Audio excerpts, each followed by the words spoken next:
Hello বন্ধুরা, welcome back to my channel Joyita's creation স্বাগত জানিয়ে আবারও একটা ব্লগ নিয়ে চলে এলাম। দেখো, মন্দারমণিতেই আজ থেকে বেরিয়ে পড়েছি। এবারে হচ্ছে দীঘার পথে। তো দীঘার পথে রওনা দিয়ে দিয়েছি। আর ওদিক থেকে যাওয়ার সময় তাজপুরে নেমে পড়েছিলাম। তাজপুরে নেমে, কারণ ওই রাস্তা দিয়েই যাব বলে, তাজপুরে নেমে ভীষণ ভালো লাগলো। তাজপুরটা খুব সুন্দর লেগেছে, একটা নিরিবিলি জায়গা। আর তারপরে চলে এসেছিলাম এইখানেই তাজপুরেই একটা ডাব খেতে। সমুদ্রের জায়গায় গেছি আর ডাব খাবো না, সেটা হতে পারে না। তোমাদের সঙ্গে সবটাই শেয়ার করে দিয়েছি, শুধুমাত্র আর তারপরে দেখো দীঘাতে তোমাদের কোন সঙ্গে আমি হোটেলে আছি সেটা করেছি। শেয়ার করা হয়নি। তো দেখে নাও, এই যে হোটেল রিভা, নিউ দীঘাতে আছি। এই যে হোটেলটা, অল টোটাল হোটেল এরকম দেখতে। ঠিক আছে, আমরা টপ ফ্লোরে আছি, একদম পাঁচে ওইদিকে, ওই কর্নারটাতে, মানে ওই দিকের টপ ফ্লোরটাতে আছি। আর এই যে নিচে সুইমিং পুল এরিয়া। ঠিক আছে, বাচ্চাদের সুইমিংও আছে, পুল আছে, এদিকেও আছে। আর এই হচ্ছে গাড়ি পার্কিং লট। আর এই হচ্ছে আচ্ছা দেখো, তোমরা আগে কিন্তু দীঘা মানে হোটেলটা দেখিয়ে দিলাম, ওটা অন্য ড্রেস পরে, কিন্তু ওটা বিকেলে তুলেছিলাম, সকালবেলা তুলতে পারিনি ভিডিওটা। তো সকালবেলা কিন্তু এই যে এই ড্রেস পরেই ঢুকেছি, আর রুমটা তোমাদের সঙ্গে ঘুরে দেখাচ্ছি। তো রুমটা দেখো, এইটা আমাদের রুম ছিল।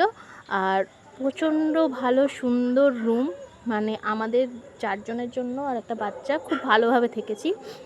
খুব ভালো লেগেওছে আমাদের হোটেলটাও এবং রুমটাও। তো এই যে প্রথমেই ঢুকে দেখলে এখানে প্রথম ওয়ার্ড্রপ আছে। আর ওয়ার্ড্রপে একটা কম্বল টাইপের দেওয়া রয়েছে, যেটা ব্ল্যাঙ্কেট টাইপের। আর এখানে আমাকে দেখালাম, এদিকে মানে মিরর ছিল, আর বড় একটা ড্রেসিং টেবিল, যেখানে আরামসে আমরা অনেক কিছু রাখতে পারবো। আর তার মধ্যে এখানে ডেন্টাল কিট, শ্যাম্পু, এগুলো সব দিয়েছিল, 4টে করে ছিল। আর ইলেকট্রিক কেটলি ছিল দেওয়া, উইথ 4টে বোতলও ছিল। তার মধ্যে 2টো বোতল আমি অলরেডি মিনি ফ্রিজে ঢুকিয়ে দিয়েছিলাম, মিনি ফ্রিজটাও তোমাদের সঙ্গে শেয়ার করবো। এখানে 2টো রুমের মধ্যে 2টো বাথরুম ছিল। এটা ছোট বাথরুম, যেটাতে হচ্ছে একটা কোমোট আছে, বেসিন আছে, আর শাওয়ার টাওয়ার যেগুলো থাকে। আর এখানে তার পাশে একটা ছোট্ট ব্যালকনি ছিল, যেখান থেকে পুরোটাই আমি দেখতে পারবো। আমরা ছিলাম একদম 5th ফ্লোরে, টপ ফ্লোরে ছিলাম। আর এখান থেকে দেখো নিচের ভিউজটা খুব সুন্দর আসছিল।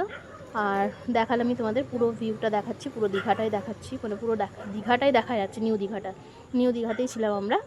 আর এইখানে একটা বড় বেড ছিল, যেটা 2টো ডাবল বেড সেম ছিল, কিং সাইজের বেড ছিল। আরামসে তোমরা বাচ্চা নিয়ে 3 জনে শুতে পারবে।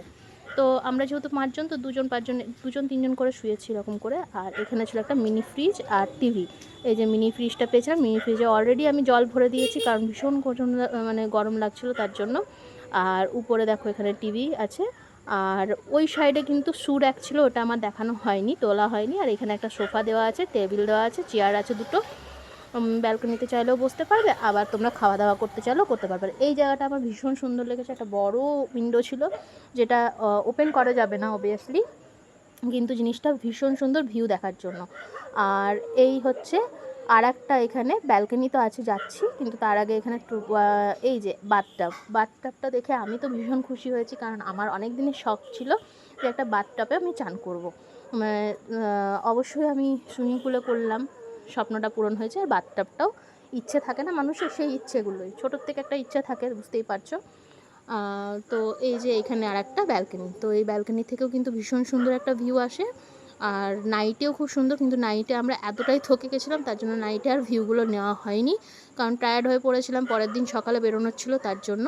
আর তারপরে দেখো লিফটে আমরা রেডি হয়ে, আমি জামা চেঞ্জ করে নিয়েছিলাম, আর চেঞ্জ করেই ছেলেকে একটু খাইয়ে নিয়ে বেরিয়ে পড়েছিলাম হচ্ছে লিফট করে একদম জগন্নাথ মন্দিরের উদ্দেশ্যে, কারণ বাবা টিকিট কেটেছিল ভোগ খাওয়ার জন্য। তো আমরা ঘুরবো না, কারণ ভীষণ পরিমাণে রোদ, তাই সকালবেলার কোনো দৃশ্যই তোমাদের সঙ্গে এখন আপাতত শেয়ার করতে পারবো না, কারণ অলরেডি আমরা এতটাই পা পুড়ে যাচ্ছিলো কি বলবো। এই যে কার্পেটগুলো দেওয়া আছে বলে বেঁচেছিলাম। তো এখানে চলে এসেছিলাম হচ্ছে, দেখো এই যে মানে পুরোটা শেয়ার করে দিলাম একটু মন্দিরটা ঘুরে। আর এইখানে তাই কিন্তু ভোগ খাওয়াই, আর ভোগ বলবো খুবই ভালো, তবে পুরো ভিডিও আমি তোমাদের সঙ্গে শেয়ার করতে পারিনি, কারণ আমাদের সাথে ছেলে ছিল। আর বুফে সিস্টেম যেহেতু, মানে হাতে হাতে নিতে হবে, তারপর বসে খাও, তো যে কারণে ছেলেকে নিয়ে আর তখন তোলা হয়নি। আর আমি একটা নর্মাল কুর্তি পরেছি, কারণ বিবস্ব পরিমাণে গরম ছিল। আর এই যে হচ্ছে ভোগটাও কিন্তু ভীষণ সুন্দর ছিল।